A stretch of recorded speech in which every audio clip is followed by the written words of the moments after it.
Bonjour, je suis Marie-Cécile.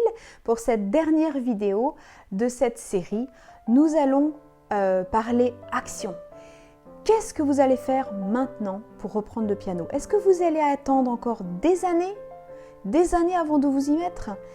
C'est le moment de vous y mettre. Il n'y a jamais de meilleur moment que maintenant. Reprendre le piano, finalement, c'est quoi? C'est prendre son téléphone, faire le numéro d'un magasin de piano, c'est faire le numéro d'un professeur que vous aurez trouvé, c'est prendre son ordinateur, chercher sur Google toutes ces personnes qui pourraient vous aider, c'est éventuellement contacter un ami qui joue du piano lui-même et qui pourrait vous conseiller pour cet achat du piano ou qui pourrait vous conseiller pour un professeur.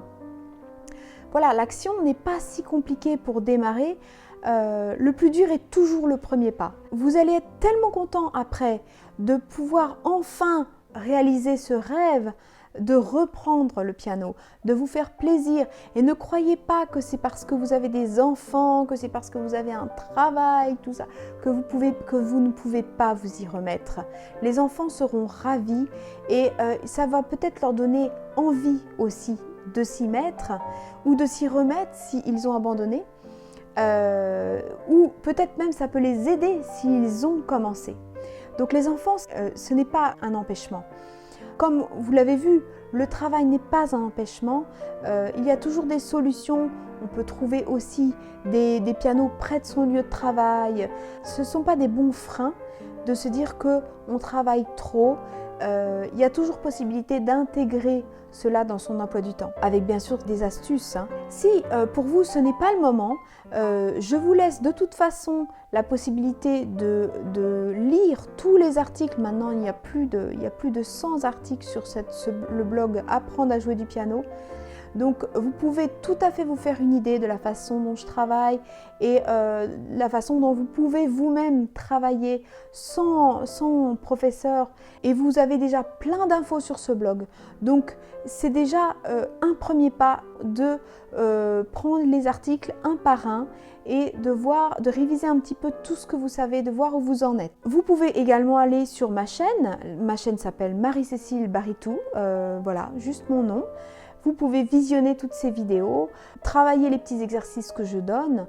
Ça fait partie des actions maintenant que vous pouvez aussi mettre en place.